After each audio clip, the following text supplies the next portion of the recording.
Le film commence avec une jeune femme nommée Sarah qui travaille pour Madame Vanoper pendant leurs vacances à Monte Carlo. Sarah semble occupée à répondre à tous les besoins de Madame Vanoper à l'hôtel.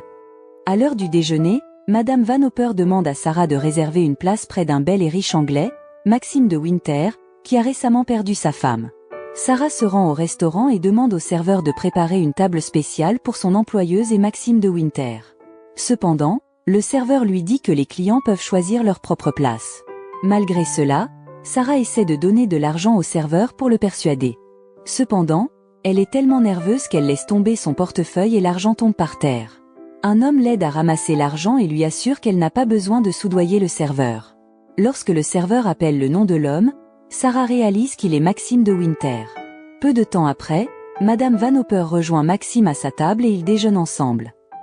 Le lendemain, Madame Vanoper tombe soudainement malade et doit rester au lit lorsque Sarah et Maxime se préparent à prendre le petit déjeuner au restaurant.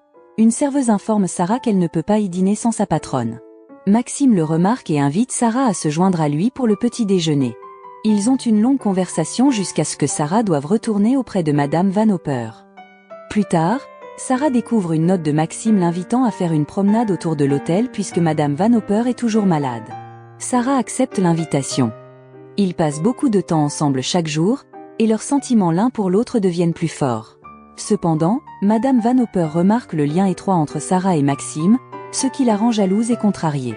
Elle décide de quitter Monte Carlo rapidement et de ramener Sarah à New York pour l'éloigner de Maxime. Le jour suivant, Sarah se précipite dans la chambre de Maxime pour lui dire au revoir car elle retourne à New York. Au lieu de la laisser partir, Maxime l'invitait à l'accompagner en Angleterre. Sarah est perplexe et pense que Maxime pourrait lui offrir un emploi d'assistante. Cependant, Maxime clarifie qu'il veut qu'elle vienne chez lui comme sa femme car il prévoit de l'épouser et de retourner en Angleterre. Ils vont ensuite voir Madame Vanoper pour lui annoncer leur intention de se marier bientôt. Madame Vanoper semble ravie et soutient leur plan de mariage devant Maxime. Cependant, une fois que Maxime est parti, elle commence à dire des choses méchantes à Sarah. Pour faire court, Sarah est maintenant mariée à Maxime de Winter et se fait appeler Madame de Winter. Ils arrivent à Manderley, le grand manoir anglais de Maxime, où ils sont accueillis par les domestiques et la gouvernante, Madame d'Anvers. Maxime présente Sarah à son gestionnaire, Frank. Ensuite, Madame d'Anvers fait visiter Manderley à Sarah, lui montrant diverses pièces et un tableau d'une femme identifiée comme la tante de Maxime. En explorant la maison, Sarah est impressionnée par sa nouvelle demeure et n'avait pas réalisé qu'elle deviendrait l'épouse d'un propriétaire aussi magnifique. Avec son propre assistant et des domestiques pour répondre à ses besoins, elle se sent très privilégiée. En tant que jeunes mariés profondément amoureux, Maxime et Sarah s'embrassent souvent, partagent des moments intimes et profitent de leur bonheur. Une nuit, Sarah demande à Maxime de parler de Rebecca, la défunte épouse de Maxime, mais Maxime évite le sujet. Plus tard, Sarah découvre que Maxime marche dans son sommeil, mais Madame d'Anvers intervient et lui dit de ne pas le déranger. Le lendemain matin, au petit déjeuner, Sarah parle à son mari de son somnambulisme de la nuit précédente. Mais Maxime ne répond pas et se dépêche d'aller à une réunion importante. Plus tard, Sarah entre dans une pièce qu'elle apprend plus tard être celle de Rebecca. Là, elle trouve les affaires de Rebecca soigneusement rangées. En les touchant, Sarah casse accidentellement un objet en céramique. Inquiète, elle cache les morceaux cassés dans un tiroir pour éviter d'avoir des ennuis. Ce soir-là, en se brossant les cheveux, Sarah voit que le peigne qu'elle utilise porte les initiales R, montrant qu'il appartenait à Rebecca. Un jour, lors d'une promenade avec son mari et leur chien, Sarah a dû courir après le chien lorsqu'il s'est soudainement dirigé vers le phare. Là, elle a rencontré le gardien du phare qui lui a raconté la noyade de Rebecca. Quand Sarah a demandé à Maxime des détails sur la mort de Rebecca, il a de nouveau évité le sujet et a refusé de parler de son ex-femme. Peu de temps après, la grand-mère et la sœur aînée de Maxime sont venues rendre visite, et Sarah a fait leur connaissance. Pendant leur conversation, la grand-mère de Maxime, qui semblait oublieuse, a été un peu impolie envers Sarah. La sœur de Maxime s'est alors excusée pour le comportement de leur grand-mère, expliquant que Rebecca et leur grand-mère avaient été très proches par le passé. Il était évident que la sœur de Maxime admirait Rebecca, suggérant qu'elle était charmante et appréciée, ce qui a fait se sentir Sarah inadéquate. Plus tard, Sarah entre dans la maison et est surprise de voir Maxime réprimander un domestique pour avoir déplacé l'objet en céramique de la chambre de Rebecca. Maxime menace même de renvoyer le domestique sans hésitation. Ne voulant pas que d'autres soient blâmés pour ses actions, Sarah avoue à Maxime qu'elle a accidentellement cassé l'objet en céramique dans la chambre de Rebecca et l'a caché dans un tiroir. En entendant cela, Maxime se met très en colère contre sa femme et la quitte brusquement.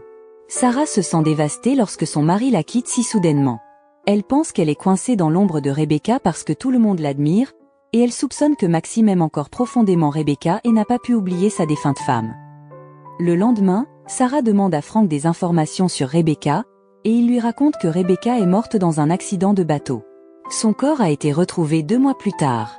Quand Sarah demande si Rebecca était belle, Frank admet honnêtement que Rebecca était la plus belle personne qu'il ait jamais rencontrée.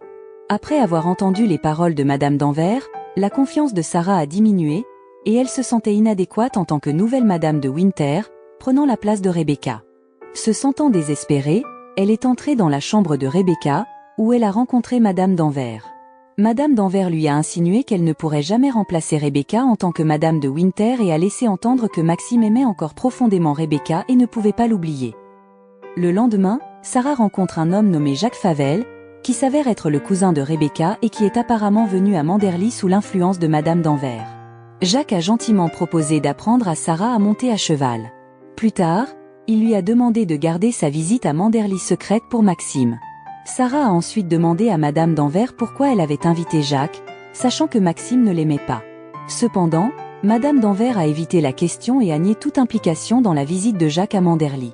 En bref, lorsque Maxime a découvert que Jacques avait visité Manderly et passé du temps avec sa femme, il est devenu très en colère. Cela a conduit à une grande dispute entre Maxime et Sarah, même si Sarah a essayé d'expliquer que c'était Madame Danvers qui avait invité Jacques. Sarah a ensuite confronté Madame Danvers, l'accusant de comploter contre elle en invitant Jacques et a exigé sa démission. Cependant, Madame Danvers a nié l'accusation, convainquant Sarah de laisser tomber l'affaire et de ne pas la renvoyer. Finalement, Maxime a présenté ses excuses à Sarah, et leur relation s'est progressivement améliorée. La relation de Sarah avec Madame Danvers s'est également améliorée, et elles ont commencé à travailler ensemble harmonieusement pour organiser le bal costumé de Manderly. Madame Danvers a suggéré que Sarah s'habille comme la tante de Maxime, dont le portrait est accroché en haut des escaliers. Sarah a accepté immédiatement.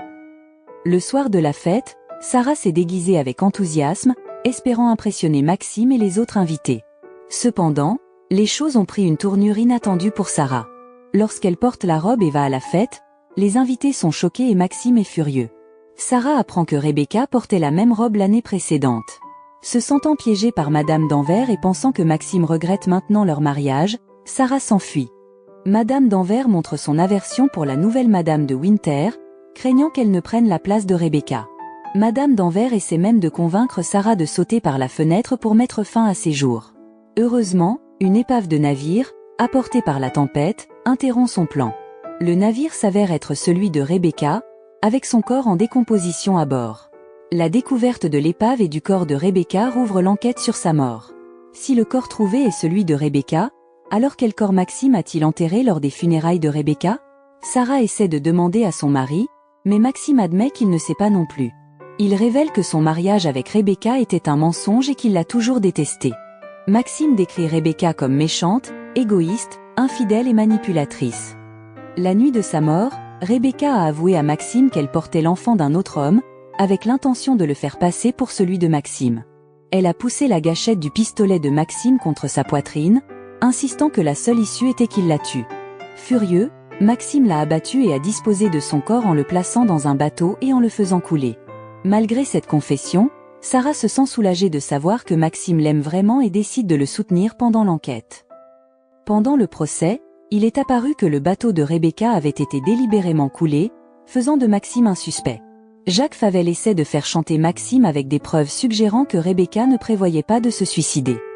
Le lendemain, Madame Danvers témoigne que Rebecca avait consulté un obstétricien à Londres avant sa mort, laissant supposer qu'elle était enceinte.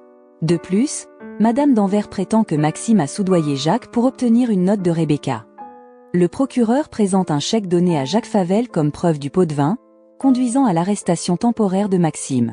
À Manderly, Madame Danvers confie à Sarah que Rebecca n'aimait aucun des hommes de sa vie.